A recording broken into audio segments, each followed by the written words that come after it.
começando o Artigo 5º, um programa que leva até você temas que estão na Constituição Federal e que fazem parte do dia a dia de todos nós, cidadãos brasileiros. No programa de hoje vamos falar sobre trabalho análogo ao de escravo. O artigo 5º determina que todos são iguais perante a lei e garante, entre outras coisas, o direito à liberdade. Também diz que ninguém pode ser submetido à tortura, tratamento desumano ou degradante. Determina ainda que é livre a locomoção no território nacional em tempo de paz. E para falar sobre trabalho análogo ao de escravo, nós recebemos dois convidados no estúdio do Artigo 5º. Está aqui conosco Alexandre Lira, chefe da Divisão de Fiscalização para a Erradicação do Trabalho Escravo do Ministério do Trabalho. Também vamos conversar com o advogado trabalhista Antônio Alves, diretor da OAB do Distrito Federal. Sejam bem-vindos ao Artigo 5º. Doutor, eu gostaria que o senhor falasse para a gente primeiro o que caracteriza o trabalho escravo ou o trabalho análogo ao de escravo. O Ministério do Trabalho e Emprego tem critérios objetivos para a identificação do trabalho análogo de escravo. Nós temos uma instrução normativa número 91, um manual que orienta os auditores fiscais do trabalho. Existe no ordenamento jurídico a Constituição, dispositivos da Constituição, o próprio artigo 149 do Código Penal, mais as convenções internacionais da OIT. Trabalho análogo de escravo é toda aquela situação que não decorre de uma mera irregularidade, uma irregularidade sanável, trabalhista. São situações gravíssimas que ofendem a dignidade do trabalhador, o rebaixam, humilham. Nós estamos falando de ausência de instalação sanitária, a imposição que se faça às necessidades básicas de discrição ao redor de um acampamento, no mapa, a submissão à jornada exaustiva, a uma vigilância armada, a tortura. Então, são situações que saltam aos olhos. Por vezes, a gente não sabe definir, mas quando se depara, tem a certeza que aquela situação humilha, rebaixa, agride o trabalhador. Agora, o que é mais grave, doutor Antônio? A quantidade de trabalhadores escravizados ou a violência que geralmente envolve esses casos? Esse tipo de violência, ele tem um caráter um pouco mais grave porque ele pega uma pessoa que precisa trabalhar e reduz essa pessoa a uma condição super degradante, coloca-o em condições de habitação as mais irregulares, as mais frágeis possíveis. Às vezes nos locais você não tem água, você não tem comida. Os relatos que nós vemos no Ministério do Trabalho, dentro do Ministério Público, são os mais graves possíveis. Então, essa violência, para mim, contra 1 ou contra 100, ela é tão grave quanto, pouco importando, portanto, o número. E a Lei Áurea, que aboliu a escravidão no Brasil, já completou 125 anos, mas ainda hoje é possível encontrar inúmeros trabalhadores nesta situação. Dados do Ministério do Trabalho e Emprego mostram que entre 1995 e 2012 foram resgatadas mais de 43 mil pessoas que estavam sendo escravizadas. E as denúncias não param. Iludidos por promessas, trabalhadores são aliciados em todo o país. Até agora, o Ministério Público Federal em Patos de Minas, em Minas Gerais, constatou que 34 trabalhadores foram aliciados na Bahia e levados para a região do Triângulo Mineiro, para uma fazenda onde são submetidos a condições degradantes de trabalho. A propriedade rural em que foram encontrados fica em São Gotardo, no Alto Parnaíba, a 320 quilômetros de Belo Horizonte. Os lavradores aliciados foram iludidos com falsas promessas de alojamento adequado, boas condições de trabalho, transportes, carteira assinada, salário em dia e alimentação. Ao conhecer a dura realidade, passam a trabalhar 12 horas por dia, com apenas 20 minutos para almoço. Na colheita do café, chegavam à exaustão, com pagamento de apenas R$ 7,00 por saca, em torno de 60 quilos. A denúncia foi feita ao MPF por um dos trabalhadores que conseguiu chegar até a cidade. Trabalho em regime escravo é crime e a pena para os responsáveis por essa prática vai de 2 a 8 anos de prisão. Doutor Alexandre, além da pena de reclusão, a empresa também é multada. Como é que é definido o valor dessa multa e para onde vai esse dinheiro? Ao ser identificado uma situação análoga de escravo, há uma negociação com o trabalhador, autos são lavrados, então existem multas que decorrem desses autos de infração. Ao final, se o trabalhador não conseguir a improcedência dos autos, há um recolhimento de multa que vai para o Tesouro. Também há uma possibilidade de um termo de ajustamento de conduta junto ao Ministério Público do Trabalho, que é outra competência, mas firmando também multa, indenizações em razão de dano moral individual ou coletivo. Então, essas situações pecuniárias derivam de uma identificação da situação análoga de escravo, cada qual com sua competência, o Ministério lavrando autos de infração e o Ministério Público do Trabalho, por intermédio de um termo de ajustamento de conduta, impondo indenizações aos trabalhadores na individualidade ou na coletividade. Se envolver criança ou adolescente, é pior ainda? É pior pela própria situação do vitimado, né, que não deveria estar vivendo naquele ambiente. Então, essa criança ou adolescente, ele é afastado ao afastamento daquela situação e autos são lavrados específicos e o encaminhamento para as redes também, né, que vão dar um apoio social a essas vítimas com menoridade. Doutor Antônio, agora influencia o número de trabalhadores escravizados? O autor do crime, por exemplo, ele é julgado por cada um ou isso resulta numa dosagem maior de pena? Eu entendo que a pena deve ser aplicada em relação a cada trabalhador escravizado. Evidentemente que durante a defesa, a defesa desses empregadores, ela vai tentar caracterizar um crime continuado para evitar a acumulação da pena, para evitar o aumento da multa que o juiz aplica, porque além da pena restritiva da liberdade, há a imposição ainda de multa, tá? E essa multa e essa pena, elas aumentam também em metade quando se trata de menores. Doutor Alexandre, o que tem sido feito pelo governo para coibir o trabalho análogo ao de escravo? Desde o reconhecimento pelo governo brasileiro em 1995 da existência do trabalho análogo de escravo em nosso território, isso foi fruto de uma denúncia às cortes internacionais, conhecida como caso Zé Pereira. Zé Pereira era um trabalhador, junto com seu colega de trabalho Paraná, fugiram de uma fazenda, o Paraná chegou a ser vitimado, faleceu e o Zé Pereira conseguiu denunciar. Então, o governo brasileiro se viu obrigado a reconhecer a existência do trabalho. Desde então, o Ministério do Trabalho e Emprego atua junto com seus parceiros efetivos, Auxílio de Força Policial e Ministério Público do Trabalho e a sociedade civil, para, ao identificar essa situação, afastar os trabalhadores, negociar o pagamento das verbas acessórias, lavrar os autos, emite uma guia de seguro-desemprego específica para o trabalhador resgatado.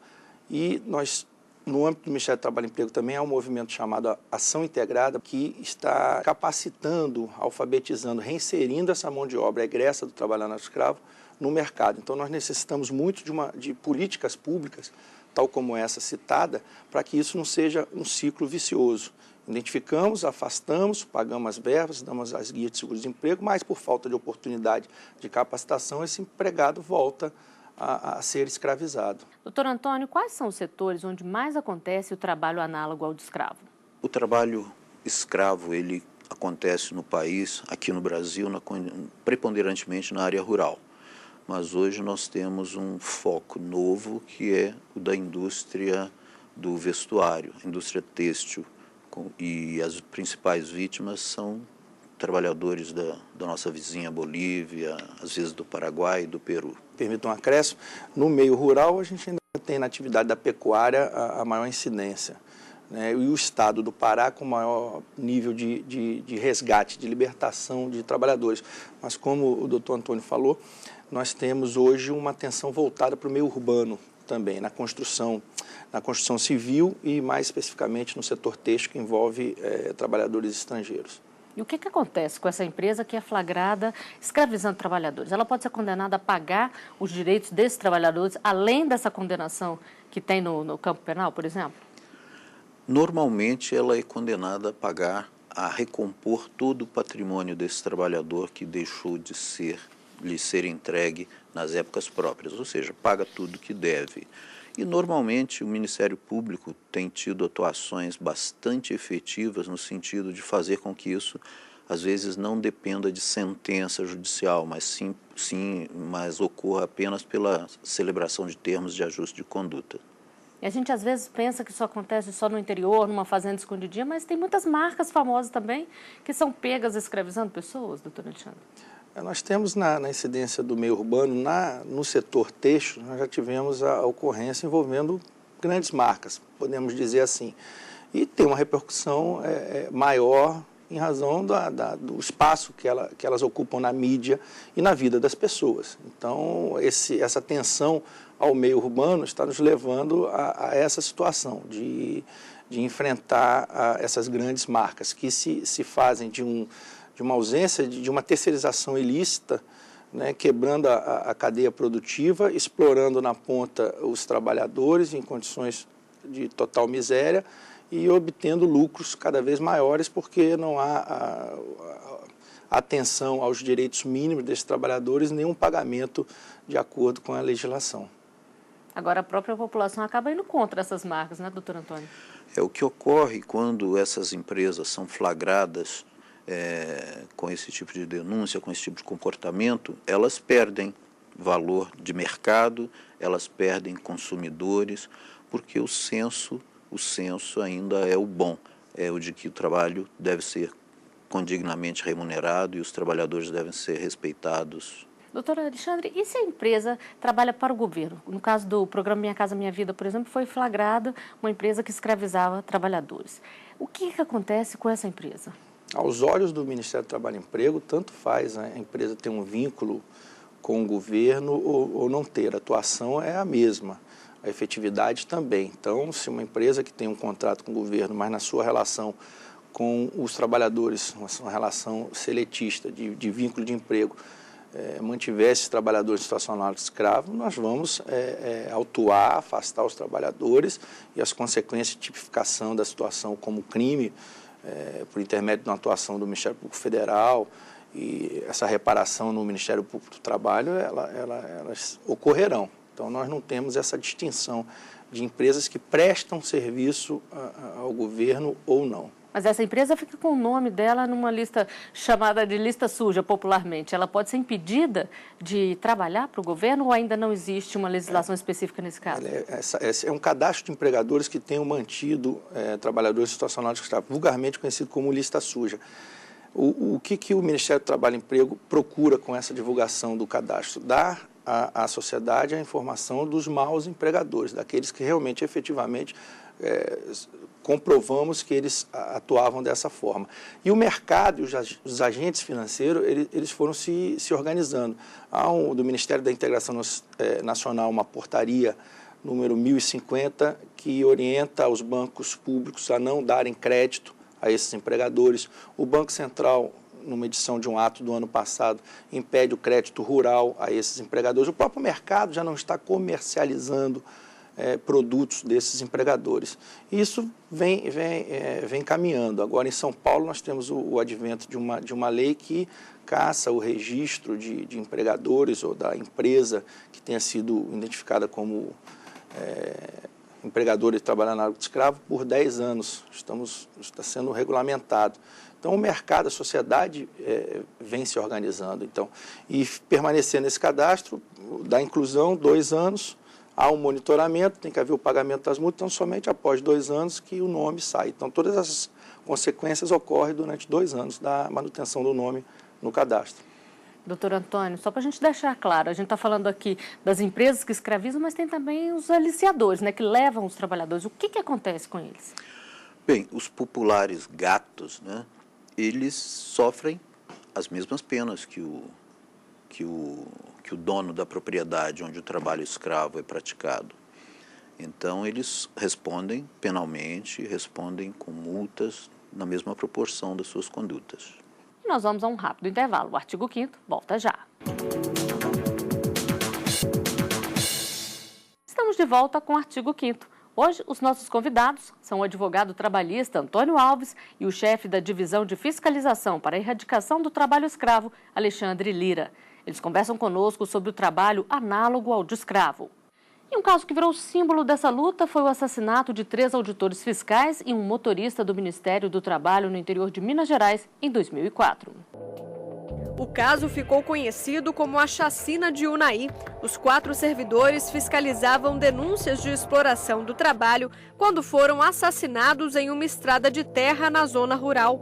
O julgamento dos 8 acusados pela execução dos fiscais e do motorista estava marcado para Belo Horizonte, mas a juíza responsável declinou da competência para julgar o caso e remeteu para Unai, onde o prefeito é também suspeito de ser um dos mandantes do crime. Questionado, o Superior Tribunal de Justiça determinou que o julgamento seja realizado em Belo Horizonte. Doutor Antônio, esse caso já tem mais de 9 anos e ainda não foi julgado. Essa sensação de impunidade não acaba prejudicando a luta contra o trabalho escravo? Com certeza, Flávia.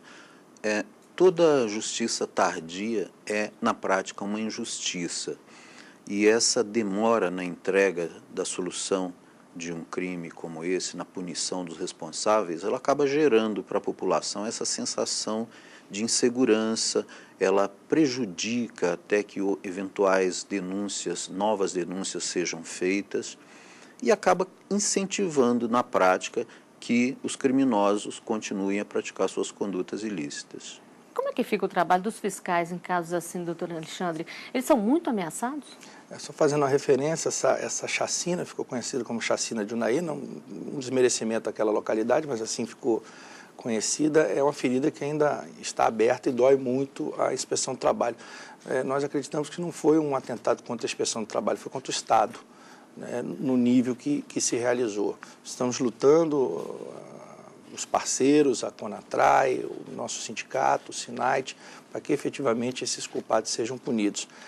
Mas, felizmente, no nosso dia a dia, nós não encontramos uma situação de tamanha hostilidade. Vivemos em ambientes que não nos são favoráveis, com isolamento geográfico, principalmente na atividade rural, mas nós temos conduzido com muita responsabilidade. Esse caso foi, infelizmente, aconteceu mais um fato isolado. Os empregadores, de um modo geral, não atuam dessa forma, não são, em regra, hostis à inspeção do trabalho, mas também a gente atua em conjunto com a Polícia Federal, a Polícia Rodoviária Federal, nas vezes que a gente percebe que há um risco para a inspeção do trabalho.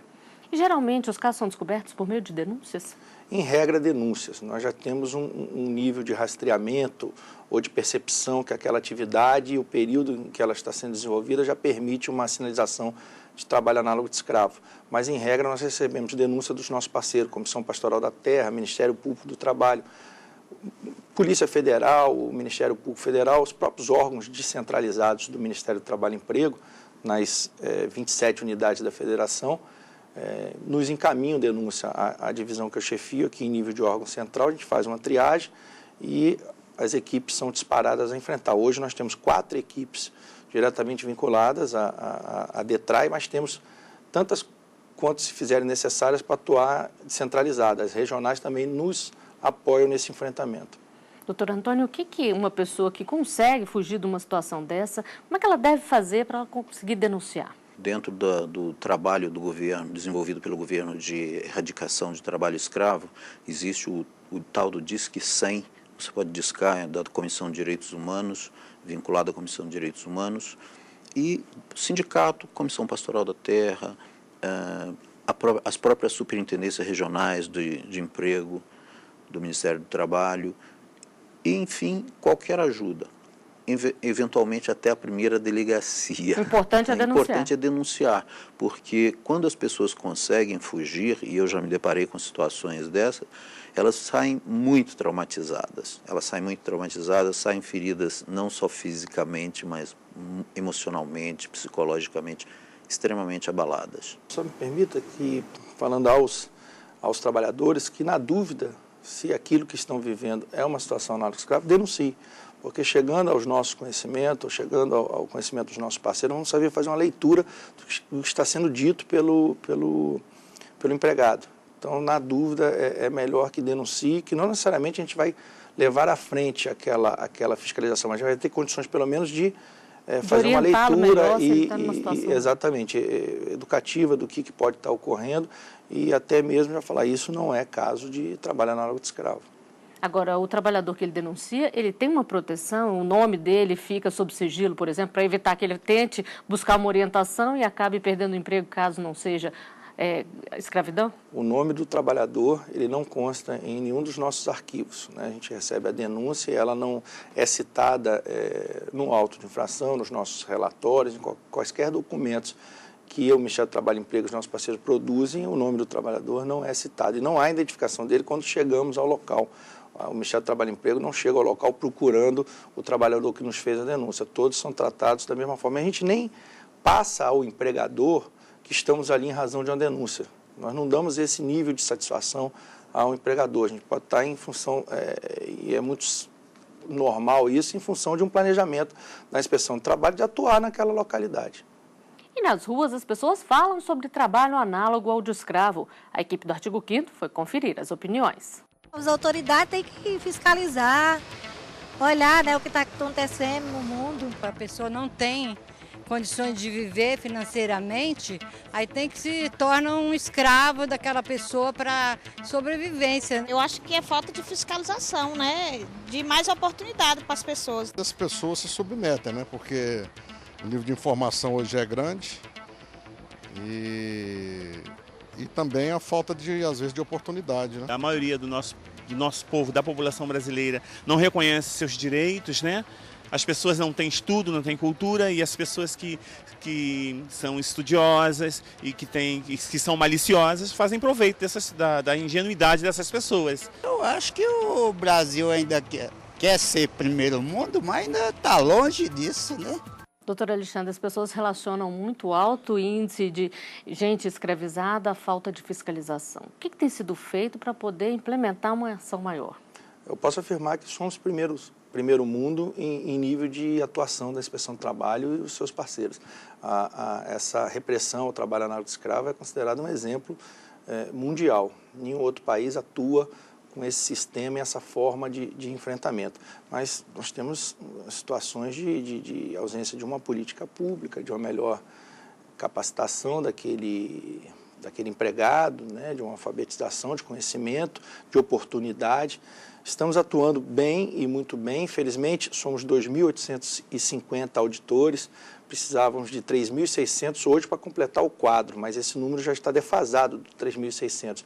Mas o pouco que somos, não somos covardes, né? Estamos atuando, temos um nível de enfrentamento de denúncia chegando ao final do ano em 90%, esses 10% eles são levados para o início do outro ano, enfrentamos também. Estamos atuando junto com o IBAMA, com o Ministério Público do Trabalho, em locais que nunca tínhamos ido em ocasiões com rotina, em ocasiões anteriores, por exemplo, Boca do Acre, tem uma região do norte de Minas Gerais, do sul do Piauí, vamos para o Amazonas, então estamos atuando. Agora a gente precisa também que o sistema funcione, mas em nível de inspeção do trabalho, de atuação, de repressão, eu posso considerar que somos primeiro mundo. Doutor Antônio, o senhor já citou aqui os trabalhadores bolivianos. O que é feito quando um trabalhador de outro país é resgatado aqui numa situação análoga de escravo? Ele recebe algum tipo de apoio? Normalmente ele recebe, depois do atendimento preliminar, ele recebe documentação provisória e, eventualmente, manifestando interesse, ele podem ser propiciados a ele os meios para retornar ao seu país, caso haja interesse. Hoje existe uma resolução número 93, atualmente em vigor, que permite ao trabalhador estrangeiro encontrado em situação de vulnerabilidade, essa resolução é do Conselho Nacional de Imigração, e há essa previsão de que o trabalhador estrangeiro encontrado em situação de vulnerabilidade, atestado em laudo da Inspeção do Trabalho, encaminhado ao Ministério da Justiça por outros órgãos, ele tem a possibilidade de conseguir um visto temporário, período de 1 ano, para se firmar no mercado, além de todas aquelas providências que são disponibilizadas aos trabalhadores nacionais. E é feito algum trabalho de cooperação entre os países para evitar esse trânsito de trabalhadores que acabam sendo escravizados em um lugar ou outro? O que nós temos é um trabalho de troca de experiência, e o Brasil sendo considerado uma referência com outros países para a repressão, e o movimento Ação Integrada, que é o de capacitação, de alfabetização, de realmente dar cidadania ao trabalhador, menos a ideia, o foco é que realmente esse trabalhador não precise submeter a essa situação. Ele hoje é voltado para o egresso do trabalhador escravo, mas nós estamos evoluindo para, na origem, já não permitir que ele se submeta. Doutor Antônio, o que leva um trabalhador a ser vítima de uma situação como essa? É a falta de conhecimento dos próprios direitos ou a falta de opção? A submissão ao trabalho escravo, ela decorre basicamente de condições sociais, condições econômicas. E, evidentemente, da fraude. Às vezes, a esse trabalhador são feitas promessas que depois revelam-se meros artifícios. Ele é retirado de alguma região interiorana, é levado para um local distante, de difícil acesso, e ele é basicamente enganado. O desconhecimento de direitos básicos é bastante comum. Agora, não é efetivamente isso que faz com que um trabalhador seja transformado em escravo. O que faz as pessoas serem transformadas em escravo é a ganância e a falta de cultura de muitas pessoas, de muitos empresários. Agora há pouco foi mencionado aqui que a Lei Áurea está fazendo 125 anos esse ano. Nós temos 125 anos de liberdade e tivemos 388 de escravidão. Então a escravatura, o escravagismo ainda é uma coisa assim que ainda não tá muito longe da nossa realidade. E quando as pessoas não são corretamente fiscalizadas e não são eficientemente punidas após praticar esse ato, elas levam esses trabalhadores a essa condição. Então, só para a gente encerrar aqui, na visão do senhor, o que ainda precisa ser feito para poder acabar de vez com essa situação? Nós precisamos aumentar a fiscalização. O doutor Alexandre já mencionou aqui que o quadro de fiscais está com um número defasado. Nós precisamos melhorar a cultura do povo para afastar essas ideias de que é possível submeter alguém, retirar a liberdade de alguém por conta do lucro, por conta de um benefício. E para o senhor, doutor Alexandre, o Brasil, o senhor falou aqui que é um exemplo no combate, mas ainda há muito a ser feito? O sistema precisa aperfeiçoar esse enfrentamento nas causas e consequências. Precisamos de punição, precisamos de que as ações sejam ajuizadas, buscando a condenação criminal desses empregadores, precisamos que o judiciário decida com brevidade esses casos e puna esses empregadores, precisamos de políticas públicas, de alfabetização, de capacitação, de cidadania para esses trabalhadores, para eles não voltarem a uma situação viciosa de submeter a situação análoga de escravo. Então, o sistema evoluiu, o sistema vem dando uma resposta. Ano passado, o Supremo Tribunal Federal se posicionou, dizendo que o artigo 149, que os opositores da causa tinham uma ideia de que ele protegia tão somente a liberdade, e aí diziam que quando não havia uma supressão de liberdade não poderia falar de trabalhar no escravo. O Supremo evoluiu e disse que o artigo 149, o bem tutelado é a dignidade da pessoa humana, do trabalhador. Então estamos falando exatamente disso, de ofensas à dignidade de um cidadão, de um trabalhador. Mas o sistema vem dando respostas. O que nós gostaríamos é que elas fossem mais rápidas, com punições, condenações, com mais brevidade. Bom, com essas constatações, nós chegamos ao final de mais um Artigo 5º. Doutor Antônio Alves, doutor Alexandre Lira, eu agradeço a presença de vocês aqui no estúdio do Artigo 5º. E você também pode fazer parte do nosso programa, mandando sugestões para o e-mail artigo5@stf.jus.br. A gente se vê na semana que vem. Até lá.